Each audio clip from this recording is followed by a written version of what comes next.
박 후보, 네, 그 명태균 알죠? 모릅니다. 아니 명태균이란 이름 알죠? 아, 이름은 알죠. 예. 9월 19일 날 토마토 뉴스에서 김건희 여사의 공천 개입 녹취 의혹이 보도됐어요. 그리고 그날 지상파 MBC, SBS는 이 내용을 보도했는데 KBS는 전혀 다루지 않았어요. 그때 이제 박장범 후보가 앵커였는데 그때 KBS는 왜 안 다뤘어요? 개별 뉴스 프로그램 선택에 대해서는 제작진이 자율적으로 결정하는 겁니다. 그러니까 앵커로서 개인적으로는 이날 이 아이템을 리포트를 안 다룬 거에 대해서 어떻게 판단해요? 전 제작진 판단을 존중합니다. 아 존중해요. 그리고 10월 15일 날 소위 말하는 이제 오빠 카톡이 공개된 날이에요. 10월 15일 날. 그날 KBS 박장범 앵커가 진행한 KBS 뉴스나인은 10번째, 11번째 리포트로 다뤘어요. 그렇죠? 앵커 멘트 이날 직접 쓰셨나요? 수정을 했나요? 저 부분은 제가 앵커 멘트를 했는지 큐시트를 확인해 봐야 되겠습니다. KBS는 큐시트를 누구까지 공유해? 보도 정보의 기자들이 다 공유하게 돼 있나요? 큐시트, 뉴스나인 큐시트? 제가 알기로 모든 기자들이 다 볼 수 있습니다. 모든 기자들 다 보죠. 그날 MBC는 탑뉴스에서 리포트 5곡지 했어요. 응? 오빠 카톡 나온 날. SBS는 세 번째로 해서 5, 6 리포트 3개 다루고. 근데 KBS는 이날 왜 이렇게 배치를 했어요? 자기 권한이 아니라 뭐 얘기를 못 하겠나요? 제 권한 여부를 떠나서 예. 뉴스 보도는 제작진이 자율적으로 알아서 그러니까 판단하는 겁니다. 30년 기자 생활을 했는데 이게 뉴스 밸류가 없다고 생각해요? 그걸 역시 제작진이 알아서 자율적으로 판단하는 겁니다. 그러니까 그 후에 지금 명태균 게이트가 계속 나오잖아요. 새로운 사실이 계속 나오고 뉴스가 계속 커지고 있는데 KBS는 초반부터 축소하고 이날 오빠 카톡이 나온 날도 제대로 안 다뤘어요. 그리고 앵커 멘트도 제가 봤어요. 타사하고 비교했는데 앵커 멘트도 되게 형식적이에요. 앵커 멘트에 뭔가 이 내용이나 의지가 안 보여요. 그냥 형식적인 보통 앵커 멘트 한 15초 쓰잖아요. 그렇죠? 네, 보통 되게 짧게 그리고 다른데 되게 앵커 멘트에 여러 가지를 좀 의미를 담아서 했는데 그냥 형식적인 성의 없는 앵커 멘트를 썼어요. 그러니까 뉴스 밸류가 없다고 판단을 하시는 거예요. 그 사장 후보께서는 이 명태균 건이 제작진과 협의해서 자율적으로 늘 결정합니다. 그 기자들 리포트 본문에도 없는 걸 앵커 멘트에 넣을 때는 앵커의 권한이라 그러고 이런 걸 물어보면은 제작진과 협의해야 된다 그러고 이중적인 판단을 하고 이중적 답변을 계속 하고 있어요. 편리한 대로 그렇지 않아요? 저도 제작진의 일부고요. 앵커 멘트 수정 및 그런 권한도 다 제작진의 포괄적인 권한입니다. 그 KBS 보도가 친정권이니까 김건희 여사 눈치 보고 이런 명태균 게이트를 축소해서 보도한다고 저는 확신을 갖고 있어요. 그리고 거기에 후보자도 상당히 역할을 했다고 보고 그거는 지난 올 연초에 대담에서 드러났고 그리고 사장 후보가 된 것도 김건희 여사 라인이라고 생각을 하고 있고 모든 사람들이 그리고 얼마 전에 KBS 내부망에 창원총국 기자가 글 올린 거 봤나요? 적을 못 봤습니다. 여기 내용을 보면 창원에서 최근 3년 동안 취재 기자가 7명 빠졌다. 지금 창원에서 필드로 뛰는 기자는 10명이다. 창원은 서울, 경기, 부산 다음으로 인구가 많고 산도 있고 바다도 있고 명태균이 삽니다. 이렇게 썼어요. 그리고 그 다음에 보면 명태균 만나서 말 한마디 더 듣겠다고 새벽 3시까지 뻗치게 했다가 기자가 아침부터 나와서 MNG 타고 있습니다. 문제는 명태균 TF입니다. 이런 상황에서 명태균 TF를 구성하지 않는지 이게 안 되면 왜 본사 인력을 파견하지 않는지 아무런 설명도 답도 없습니다. 합리적 이유가 있어서 창원지검에 인력을 안 보내는 거라면 본사에서 리포트라도 하십시오. 창원총국 기자들이 이렇게 올렸어요. 글에 왜 이런 중요한 사안에 대해서 창원 총국의 취재 여력이 안 되는데 그럼 본사에서라도 리포트를 하지 아무것도 안 하고 있냐 이런 내용이에요. 여기에 대해서 어떻게 생각하세요?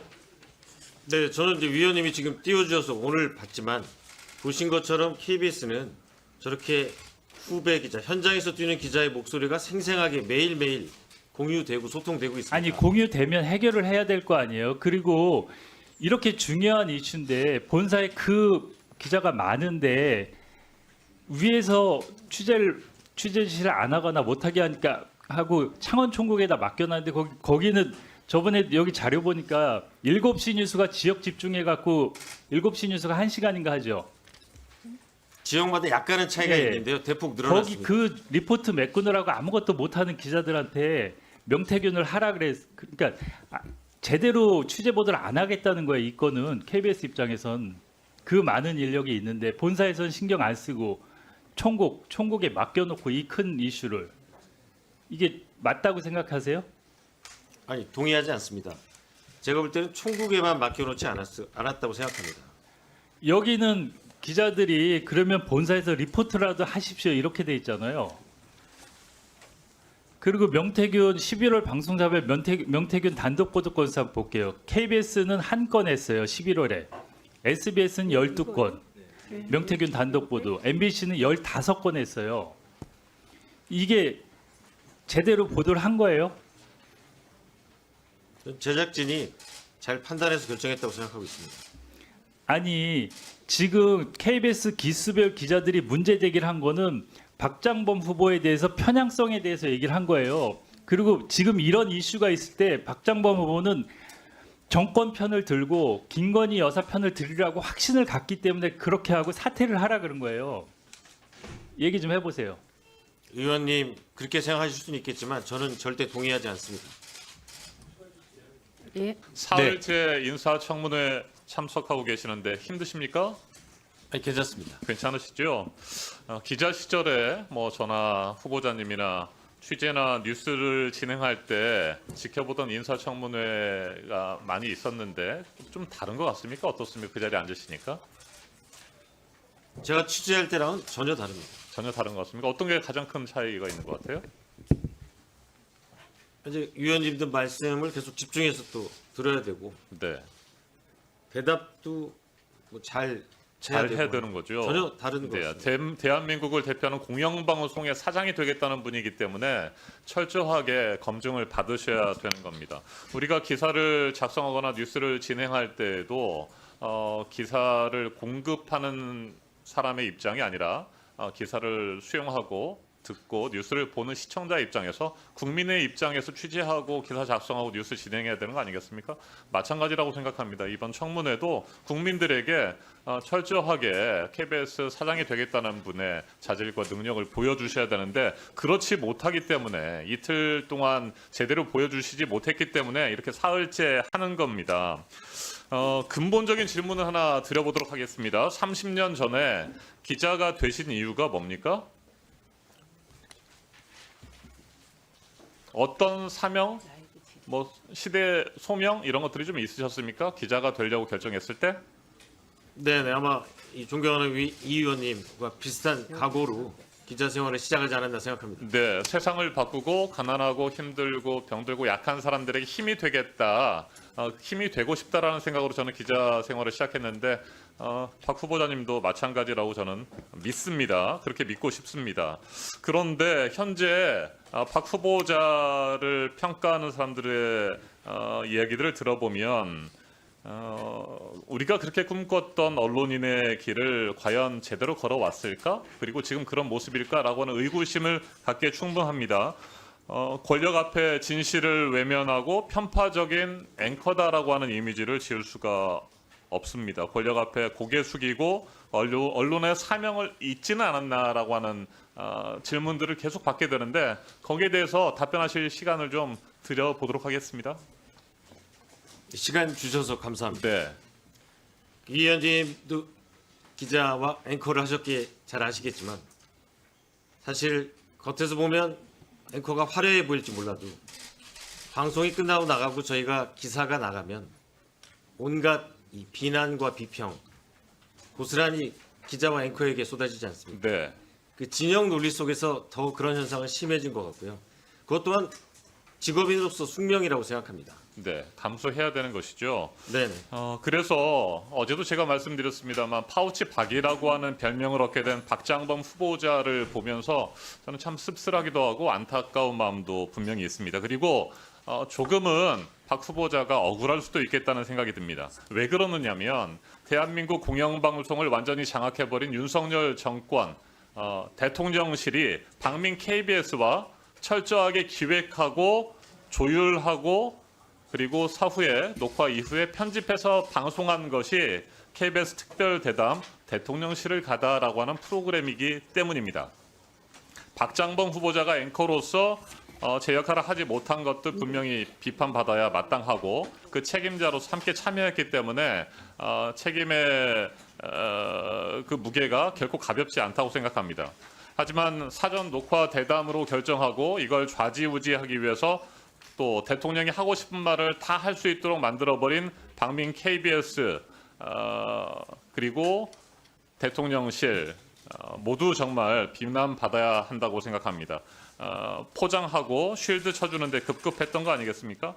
자, 박장범 후보자가 KBS 앵커가 되고 나서 보도 공정성 훼손 대표적인 사례들 4가지를 꼽아서 앵커 브리핑, 앵커 리포트를 하셨었죠? 기억나십니까? 제가 선택한 건 아니고요. 네. 회사 경영진이 국민께 드리는 일종의 신문으로 말하면 사고의 형식으로 대국민 사과를 한 내용을 9시 뉴스에 그렇죠. 맞습니다. 그러니까 박장범 후보자가 직접 그 기사를 작성한 건 아니었죠? 누가 작성했습니까? 그 4개의 사과하는 아이템을 선정하는 거 말씀하시는 거예요? 아이템 선정과 기사 작성은 누가 했습니까?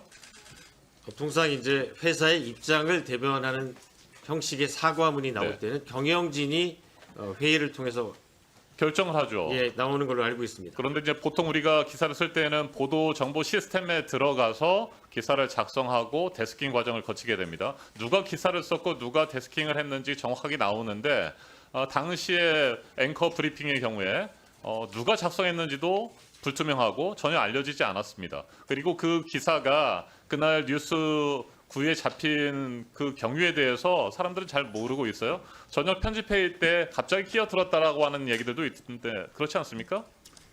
구체적인 제작 과정을 밝힐 수는 없지만 이거는 이 통상의 뉴스 리포트가 아니라 KBS의 입장을 시청자께 알려드리는 일종의 사고의 형태였기 네. 때문에 통상적인 제작 절차와는 달랐던 걸로 알고 있습니다. 네.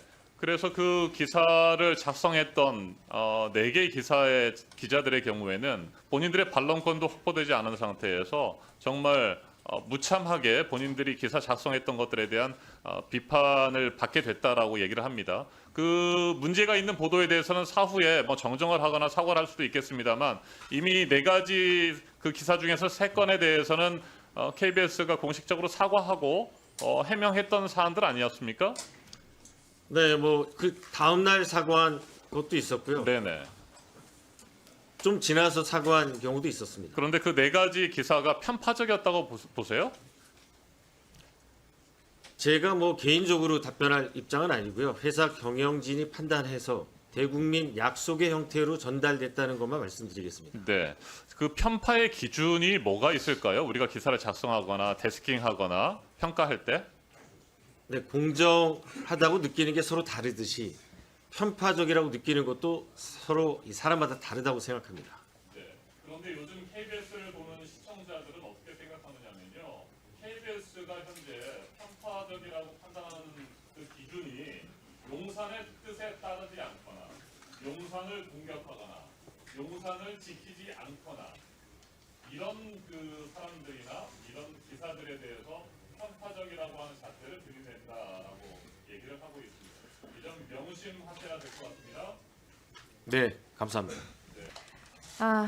지금 저희는 공영방송 사장 후보자의 자질과 도덕성을 검증하기 위해서 청문을 하기 위해서 이 청문회를 하고 있습니다. 저를 포함해서 많은 야당 의원들이 지금 몇 주 동안이나 의원님들과 보좌진들이 청문회 자료를 준비해 왔습니다. 네, 상대 당 대표를 공격하는 것을 시간을 그렇게 하지 마시고 청문을 좀 해주시면 좋겠습니다. 제발. 박장범 후보자님, 어제 그제 제가 이제 국세청에 추가적인 불법 인적 부당 공제가 있으면 세금 추가 납부하시겠다고 말씀하셨습니다. 맞죠? 네. 국세청에서 지금 계산 중이라고 하셨는데 맞습니까? 네. 네. 국민 앞에서 생방송으로 약속한 행동이니까 꼭 지키셔야 합니다. 네. 국세청이 만약에 5년 이전 거라서 못 받는다 그러면 어떻게 하시겠습니까? 기부라도 하시겠습니까? 가정을 전제로는 대답 드릴 수 없습니다. 못 받는다고 하면 기부라도 하십시오. 이게 제가 계속 이런 질문하니까 답답하실 겁니다. 근데 본인이 거짓말로 이렇게 상황을 모면하려고만 하니 제가 계속 확인하는 것입니다. 나중에 또 무슨 말장난으로 책임을 회피하지 못하도록 기록에 확실하게 남기는 겁니다. 대통령 대담 촬영본도 제출을 못하겠다. 배우자 소득 자료마저 성인이니까 안 주겠다. 법인카드 자료는 평기자는 준 적이 없으니까 열람도 안 시켜주겠다. 이러니까 인사청문회를 3일째 하고 있는 겁니다. 인사청문회만 넘겼다고 끝이 아닙니다. 끝까지 책임을 묻겠습니다. 허투루 넘어갈 거라고 생각하지 마시고요. 인사청문회가 아직 진행 중인데 내부 구성원들이 반대 성명서를 발표했습니다. 성명서 혹시 읽어보셨습니까? 못 읽어봤습니다. 같이 일한 동료들이 인사청문회가 끝나기도 전에 후보자를 질타했어요.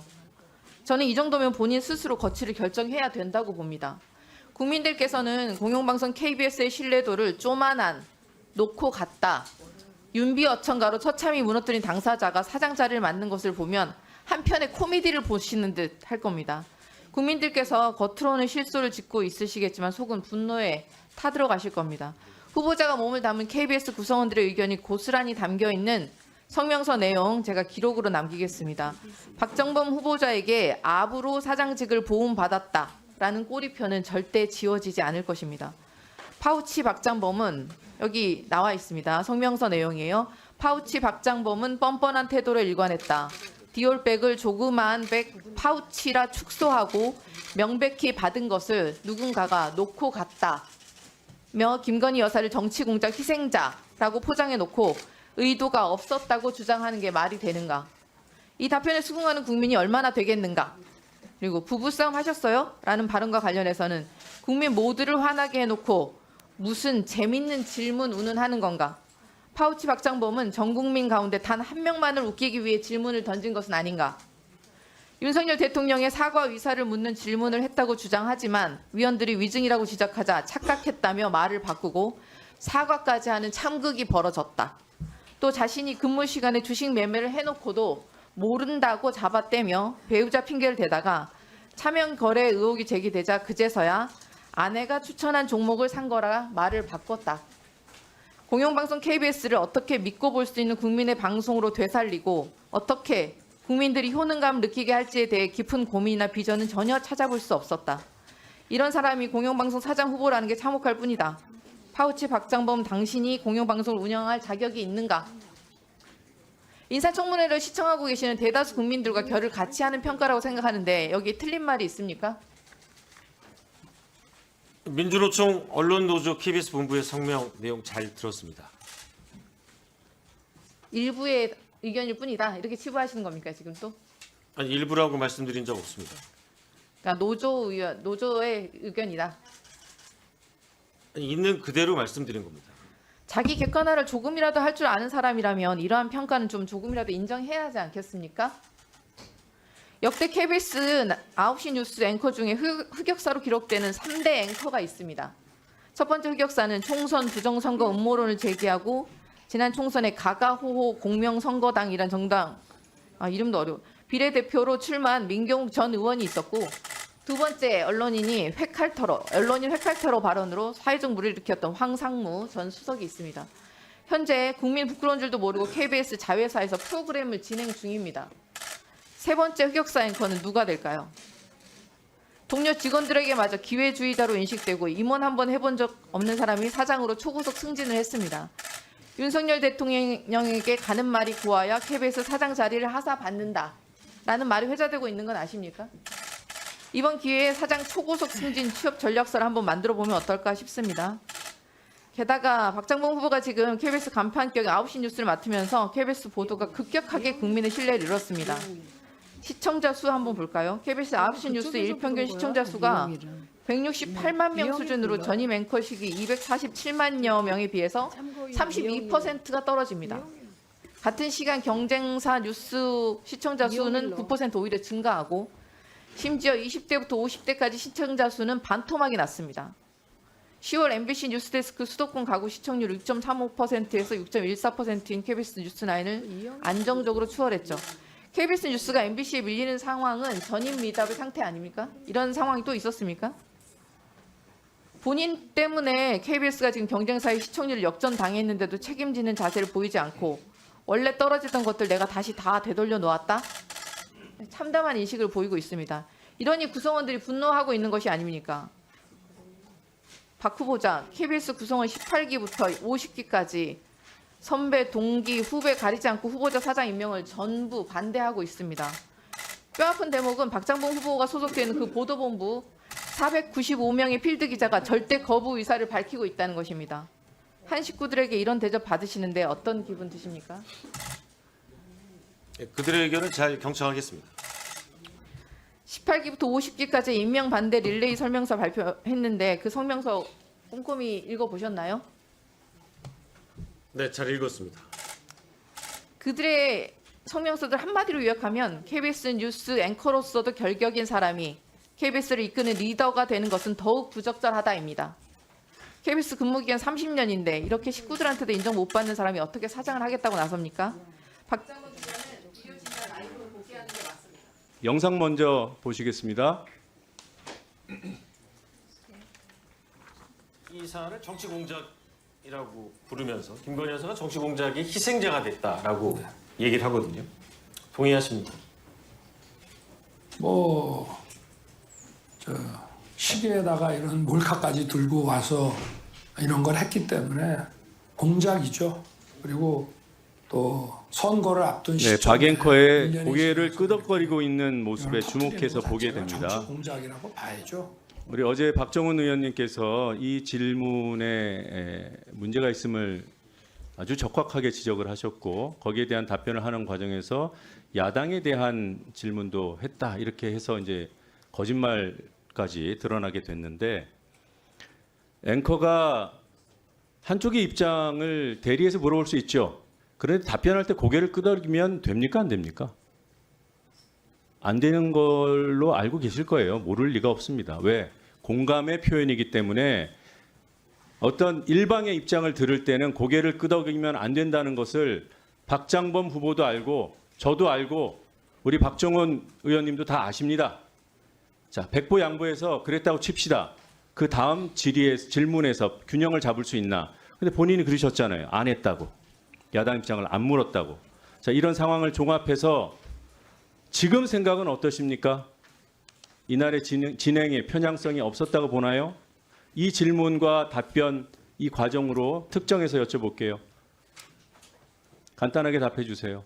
문제가 없었습니까?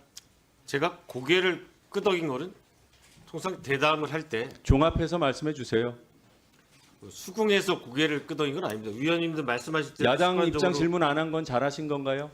그 부분은 아쉽게 생각합니다. 아쉽습니까? 네, 제가 착각을 했을 정도로 전 했다고 생각했는데 해야 할 걸 안 했으니 편향된 대담이었네요. 이 부분과 관련해서는 대통령이 사과를 할지 안 할지가 그 당시에 초미의 관심사였습니다. 그래서 상당히 해야 많은 할 부분 질문을 안 했다고 시인하면서도 편향 여부에 대해서는 판단을 안 한다. 이건가요? 네, 됐습니다. 넘어가겠습니다. 다음 영상 보겠습니다. 아이고 선물도 보내주시고 그래서 아이 아유 그냥 이거 뭐 다음부터는 뭐 못해도 예예 예, 스톱해 주세요. 새롭다가 건- 네. 아유, 이걸 뭘 사오세요? 고맙다는 표현이잖아요. 이거를 놓고 가는 영상이라고, 놓고 가는 장면이라고 했습니다. 사과하실 용이 있습니까? 없습니다. 네. 그래야 통과된다고 보시겠죠. 네. 이게 누가 봐도 받는 장면인데 놓고 갔다고 일방적으로 놓고 갔다고 표현을 해놓고 그것도 시인을 못합니까? 자, 다음 PPT 보겠습니다. 네. 후보자는 보도 비평, 매체 비평의 중요성에 대해서 공감하시나요? 네. 이게 범죄에 자기와 부작위 범죄가 있듯이 왜곡 보도, 편향된 보도, 불공정 편향 보도에도 자기에 의한 편향, 부작위에 의한 불공정도 있다는 점도 이해하고 계시죠? 그 부분을 이해 못 하시나요? 네. 아니, 예- 네, 말씀하십시오. 이해를 못 하세요? 이해하고 있습니다. 네. 그래서 보통 이제 통상 왜곡 보도, 부실 보도 이런 것들은 보도는 했는데 문제가 있다라는 지적인 거고요. 보도 누락은 부작위에 의한 보도 편향, 불공정 보도의 전형적인 수법입니다. 그런데 보도 안 했다고 다 편향이라고 단정할 수는 없죠. 자, 이날 대담이 이루어질 때 묻지 않았던 것들이 있어요. 그리고 적극적으로 문제를 왜곡을 시킨 것도 있고 지금은 자기에 의한 파우치 보도는 얘기 많이 했으니까 국민들이 이 사안에 대해서 첫 번째로 의아하게 생각한 것 가장 먼저 이거는 너무 심각한 거 아니야라고 생각한 것 그게 의전과 경호라고 딱 찍었어요. 우리 국민들이 그렇게 생각하던가요? 그 당시에 의전과 경호가 명품백 사건으로 불리는 이 사안의 핵심이고 국민들께서 가장 의아해하고 가장 심각하게 생각하는 그 부분이었습니까? 여기까지만 답해주세요. 가장 중요한 의문점이라는 표현을 쓰지 않았고요. 다방 이슈로 들어가면서 첫 번째로 대통령 당선 이후에 영부인 신분일 텐데 대통령 부인이라고 하죠. 대통령 부인 신분일 텐데 어떻게 보면은 이 몰래 카메라에 녹화가 된 상황 아니겠습니까? 그 얘기를 시작으로 해서 풀어간 것이고 가장 중요하다는 뜻으로 얘기한 건 아닙니다. 오늘 읽으신 게 본인이 한 말이에요. 가장 먼저, 가장 심각하게. 첫 번째라고 했지 심각하게는 안 했습니다. 다시 띄워주세요. 질의가 끝나지 않으면 바꾸지 마십시오.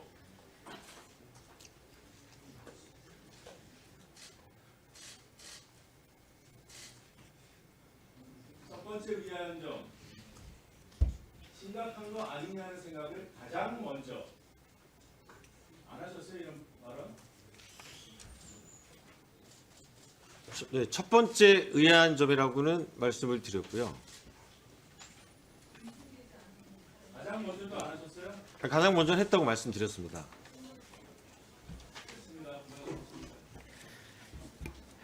자, 어떻게 됐습니까? 자료 아니, 지난번에도 그렇게 조치하지 말라 그랬는데 왜 한 분을 또 추가한다고요? 예? 그럼 무슨 소리세요?